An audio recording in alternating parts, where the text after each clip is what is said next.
News 9 network में हमारे साथ राघवेंद्र आजाद जी हैं, जो किसानों के नेता हैं और ये दलित, अल्पसंख्यक, पिछड़े, गरीबों और मजदूरों की लड़ाई हमेशा लड़ते आए हैं। एक समाजसेवी की हैसियत से आप जाने जाते हैं।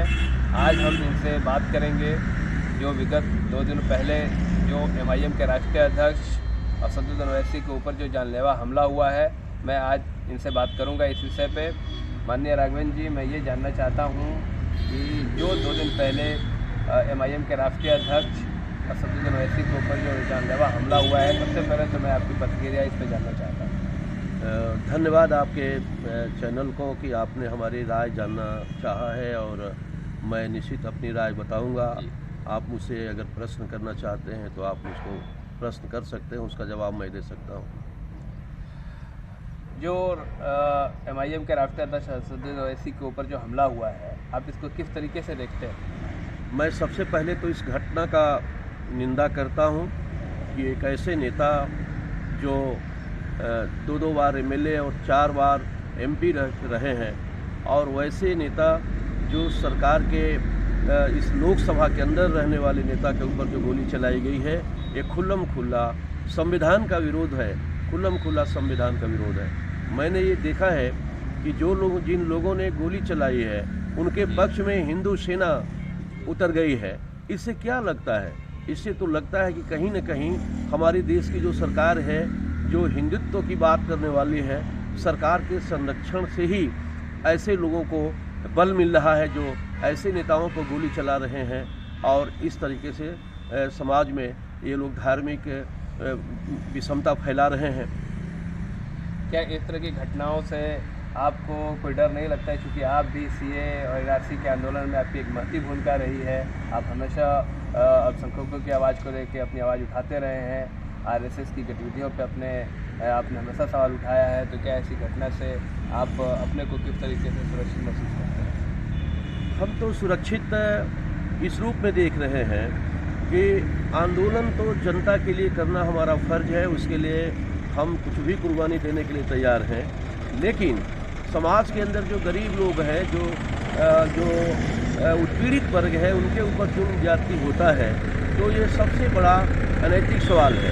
और हम न्याय के लिए हम अपने देश के संविधान को बचाने के लिए हम कुछ भी कर सकते हैं, किसी भी तरह का हम कष्ट सह सकते हैं, किसी भी तरह की जो हमले हैं उसको सहन कर सकता हूं और उसको हम देश के अंदर न्याय के लिए हम लड़ेंगे और न्याय के पक्ष को ही उजागर करना चाहेंगे। क्या जो ये ओवैसी साहब पे जो हमला हुआ है, क्या ये UP चुनाव को प्रभावित करेगा? इसी नज़रिए से हमले कराए गए हैं कि UP चुनाव के अंदर जो हमारी सरकार है, जो भारतीय जनता पार्टी की सरकार है, वो किसान आंदोलन से बिल्कुल जो है पजेल्ड हो चुकी है। किसान आंदोलन पूरे देश में BJP को सजा देने की बात कह दिया है, हटाने की बात कह दिया है। इससे हमारी सरकार कहीं न कहीं अपने बचाव के लिए सरकार में येन के प्राकीर्ण आने के लिए ये इस तरह के लोगों को संरक्षण दे करके और जो है हमले करा रही है। लेकिन ओवैसी साहब तो सुरक्षा लेने से इनकार कर रहे हैं, तो आपको क्या लगता है, उन्हें सुरक्षा लेनी चाहिए? सरकार तो उनकी सुरक्षा की जिम्मेदारी ले रही है, Z+ की सुरक्षा दे रही है, लेकिन ओवैसी साहब इससे इनकार कर रहे हैं। आप इसको किस तरीके से देखते हैं? सवाल यह है कि सिर्फ हम सुरक्षा लेकर के और पुलिस और तमाम जो है कहना कि संरक्षण में हमारा अगर जीवन सुरक्षित रहे तो आम जनता का क्या होगा? मैं तो उनको धन्यवाद देता हूं, उन्होंने जो संसद में लोकसभा में जो भाषण दिया है, उन्होंने कहा है कि अब आम जनता की सुरक्षा कैसे होगी। मैं तो पार्लियामेंट का मेंबर हूं, मैं तो कहना सुरक्षा जेट सुरक्षा के घेरे में जा सकता हूं, जेट सुरक्षा में रहूंगा।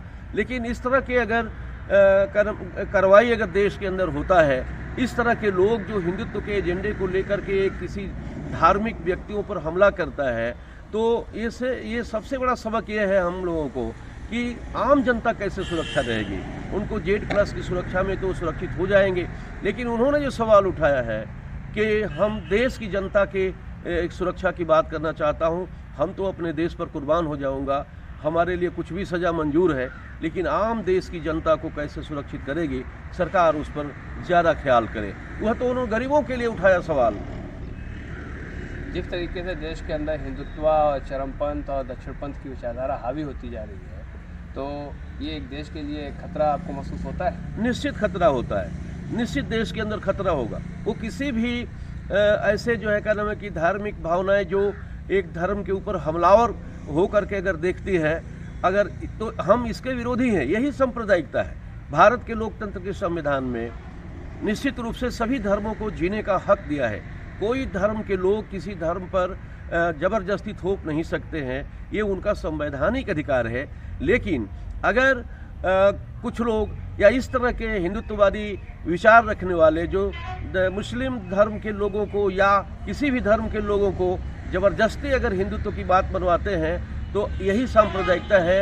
और भारत का संविधान हर वक्त और किसी भी कीमत पर इस तरह की आज़ादी, इस तरह की खुली छूट नहीं देता है। वैसी साहब अपनी राजनीति करते हैं, जिस तरीके से अपनी भाषा का इस्तेमाल करते हैं, क्या आपको नहीं लगता है कि सांप्रदायिक होते भारत में उनकी भी एक महत्वपूर्ण भूमिका होती जा रही है? देखिए, कभी कभी लोग अपने बचाव के पक्ष में भी आवाज़ उठाते हैं, क्योंकि जिस तरीके से हमारे देश में मैं देखता हूँ, जिस तरीके से वर्चस्ववादी हिंदुत्ववादी एजेंडे ला करके खड़ा किए जाते हैं और उससे किसी एक धर्म को बिल्कुल जो है क्या नाम है कि उसको मटियामेट कर देने की बात सोचते हैं, यह सबसे बड़ी विडंबना की बात है। अगर ओवैसी साहब सवाल उठाते हैं, मुस्लिम के लिए उठाते हैं, तो वो तो मैंने राजेंद्र सच्चर की रिपोर्ट में देखा है। राजेंद्र सच्चर जो देश के जाने माने जज रहे, उन्होंने कहा कि हमारे देश में मुसलमानों की हालत बहुत ख़राब है। अगर वो वैसे जो उठाते हैं तो हमको कोई आपत्ति नहीं है। हम तो वैसे भी देश के हिंदू हो, मुस्लिम हो, कोई भी गरीब नागरिक हो, मजदूर किसान हो, उसकी आवाज़ हम उठाते रहें। और अगर ओवैसी साहब धार्मिक भावनाओं को, मैं तो ऐसा कभी नहीं, मैंने तो देखा है उनके टीवी चैनलों पर, उनसे पूछा गया है कि आप तो मुस्लिम हैं, मुस्लिम की बात करते हैं, उन्होंने तो इनकार किया, कहा कि नहीं, मैं तो हर समाज के गरीब लोगों की बात करता हूँ, लेकिन अगर अल्पसंख्यकों पर उत्पीड़न होता है तो हम आवाज़ उठाता हूँ, इसलिए आप समझते हैं कि मैं मुस्लिम हूँ। जी, बहुत बहुत धन्यवाद। आप थे राघवेंद्र रजात जी, जो हमारे साथ बात कर रहे थे। आप किसान के नेता हैं, आपसे बात करके बहुत अच्छा लगा। धन्यवाद।